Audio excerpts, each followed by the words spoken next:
Yo tout le monde, bienvenue sur la chaîne de Max. On est de retour pour review avec vous, l'épisode 14 de My Hero Academia. N'hésitez pas d'ailleurs à nous dire dans les commentaires ce que vous avez pensé de l'épisode. On va donc catégoriser ça comme d'habitude et on commence tout de suite par l'histoire de cet épisode. Ouais, alors dans cet épisode, il y a pas mal de chamboulements qui se passent, puisque on débute l'épisode avec un petit flashback de ce qui s'est passé il y a quelques semaines à Kyushu, où on voit du coup Rox qui est au téléphone avec Dabi. Voilà, ils font une petite conversation téléphonique en mode ouais, c'est ta dernière chance et tout, machin. Mais Rox sait qu'il tient Dabi par les coronets. Voilà, il sait très bien qu'il a besoin de lui, même si Dabi doute, parce qu'il se dit, attends, comme par hasard, le numéro 2 des héros, il est aussi fiable.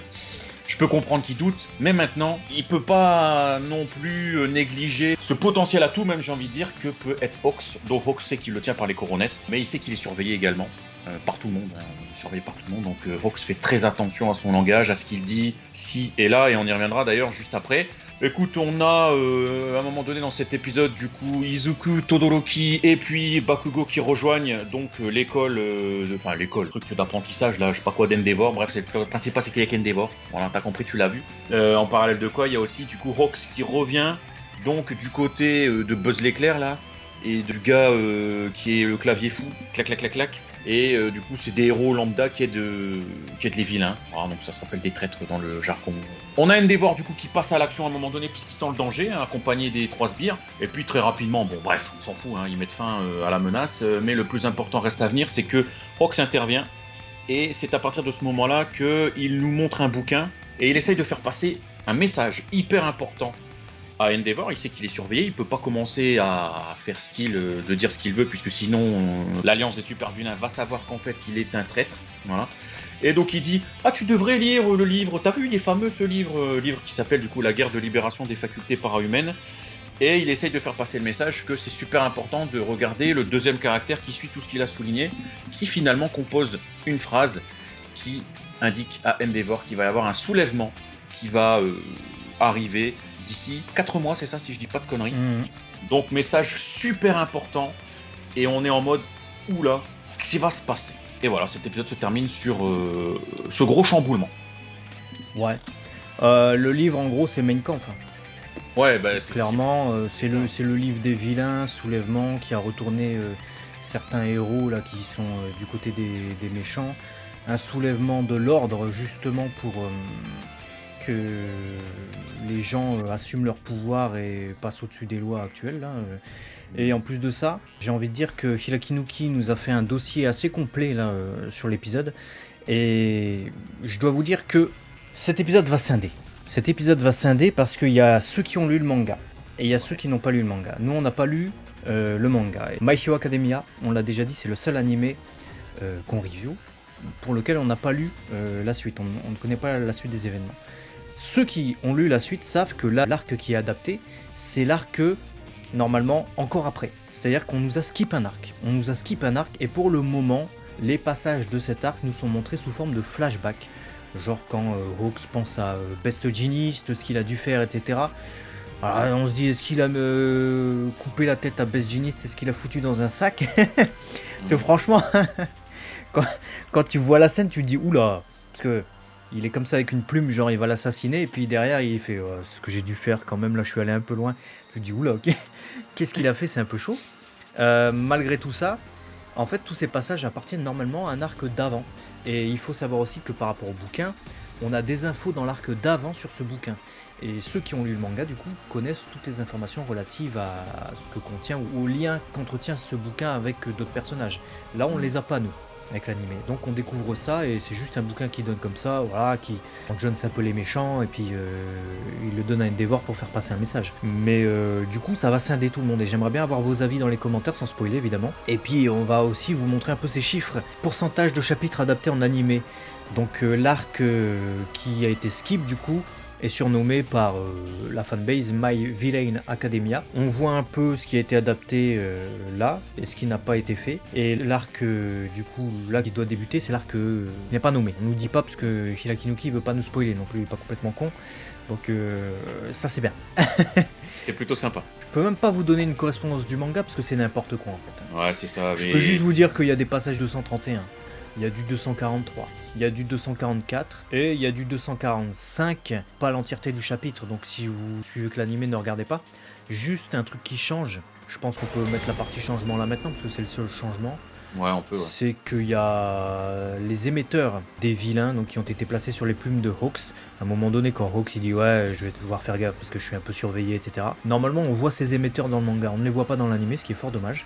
Parce que Dabi, du coup, a placé des émetteurs sur ses plumes, ce qui n'est pas rien, tu vois. Ouais, et du coup, on comprend mieux pourquoi et comment il peut être écouté à tout instant et pourquoi il fait autant de Salam Alek là quand il file le fameux livre à Endeavor avec toute la tension que normalement ça doit avoir, qui, pour rebondir sur ce que tu disais, en fait, et ça c'est un avis très subjectif certes, mais à mon avis c'est factuel aussi, Nuclei disait qu'il trouvait ça dommage parce qu'en fait, quand tu es lecteur du manga, tu connais un peu les choses, donc l'impact, l'intensité que doit avoir cette transmission du bouquin Endeavor entre Hawks et Endeavor, du coup, diminue en fait. On a une intensité qui est beaucoup moins forte. Et c'est con parce que non seulement on ne sait pas qu'il a ses émetteurs sur lui, donc on ne sait pas qu'il est écouté à tout moment, et en plus on ne connaît pas le bouquin, donc comme tu l'as dit, c'est le mec qui était à Bibli, il dit tiens il y a un bouquin, alors que si on savait peut-être l'histoire du bouquin, qu'on savait qu'il avait des émetteurs, qu'il doit faire attention à chaque mot, chaque virgule, on serait sous tension en fait, on se dirait oh là là, te nique pas Rox, putain, tu vois on aurait peur pour lui. Moi là j'ai pas vraiment eu peur pour lui en fait, et c'est dommage, c'est tout, moi je suis pas lecteur donc je peux pas vous dire plus que ça, mais faites comme Léo a dit, dites-nous votre avis dans les commentaires, c'est intéressant, ça nous aidera peut-être aussi à nous dire qu'après cette saison, on se penchera sur la lecture, s'il y a trop de changements et de chamboulements comme ça, au bout d'un moment il faudra peut-être se décider à avoir le fondement.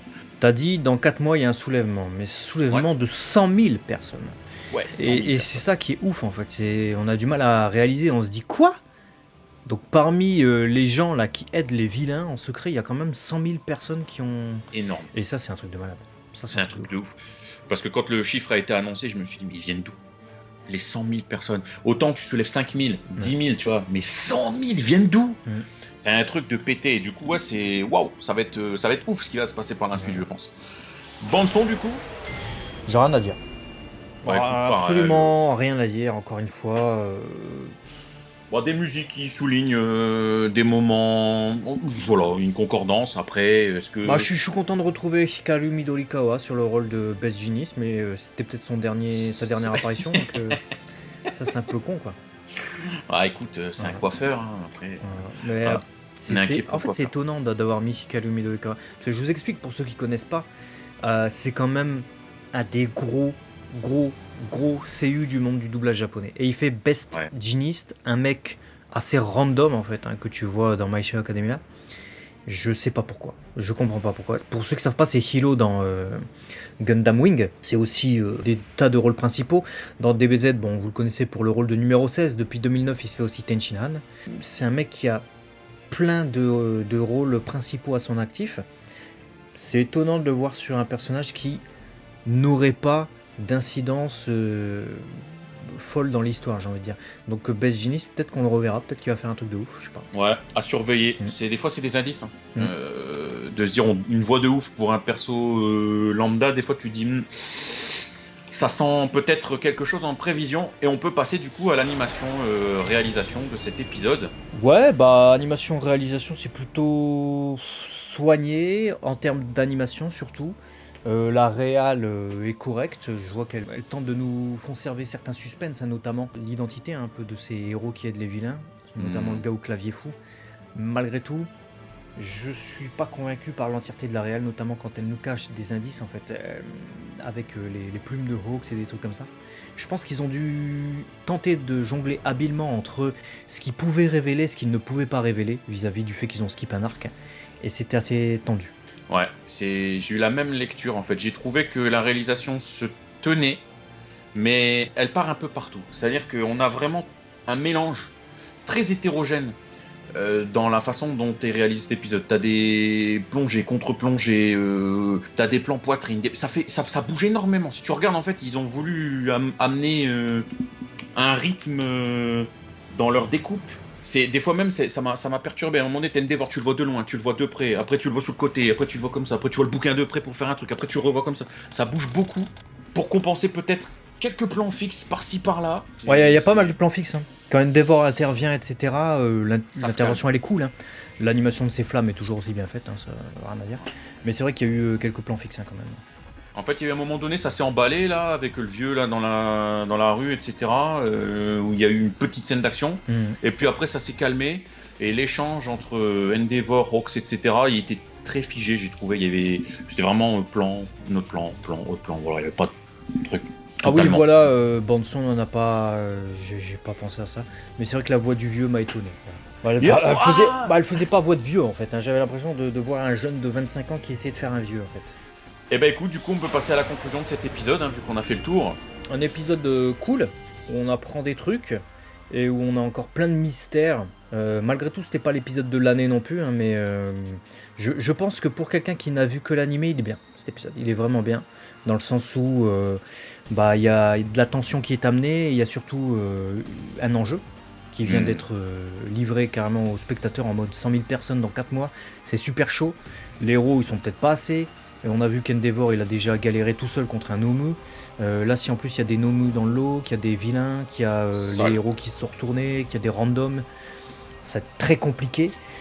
Et pour les lecteurs du manga, j'attends vos avis dans les commentaires du coup. Bah écoute, t'as résumé mon ressenti, à quoi je rajouterais juste le fait que quand on apprend après coup ces comparaisons, où en fait ils ont fait des cuts un petit peu... peut-être marketing pour coller avec le film, mais le film ils auraient peut-être pu le décaler, enfin je sais pas trop. Je suis un petit peu pas déçu parce que voilà, je suis pas lecteur donc je suis pas très fan en fait qu'on modifie comme ça une œuvre imprimée, écrite par un auteur. Ouais, d'ailleurs on va donner une information quand même capitale par rapport à pourquoi ils ont adapté cet arc maintenant. On a en fait dans le film là qui va sortir, je peux vous le dire, hein, de toute façon on le voit là dans la série, Izuku, Bakugo et évidemment Shoto qui sont dans l'agence d'Endeavor. Donc c'est-à-dire que les événements de ces trois-là dans l'agence d'Endeavor, c'est l'arc qui est en cours dans l'animé mais qui a skippé un arc du manga. Vous avez compris ? Donc ça veut dire qu'il manque un arc. Donc l'animé aurait dû normalement adapter l'arc My Villain Academia, on aurait dû être dans cet arc-là. Et plus tard on aurait dû voir Bakugo, les autres, rejoindre l'agence d'Endeavor. Mais du coup ça serait sorti après le film. Et ça à mon avis ça les a fait chier au Japon. Le studio d'animation, ils ont donc dû mettre les événements où il y a le petit groupe qui rejoint l'agence d'Endeavor pour pas spoiler dans le film, pour que les gens s'y retrouvent, et du coup ils sont un peu emmerdés avec l'adaptation, et ils doivent un peu rafistoler tout ça pour nous montrer ce qui s'est passé quelques semaines avant quoi. Bon, de toute façon, toujours est-il que dites-nous dans les commentaires ce que vous avez pensé de cet épisode. Nous, on se dit à très vite sur la chaîne de l'EMAX, abonne-toi si c'est pas déjà fait, et on te fait plein de bisous. Bah ouais, j'ai bien les bisous. À la prochaine. Allez, Matane. ciao. Un mouchoir pour essuyer ses bisous baveux parce que c'est dégueulasse. J'aime pas les bisous.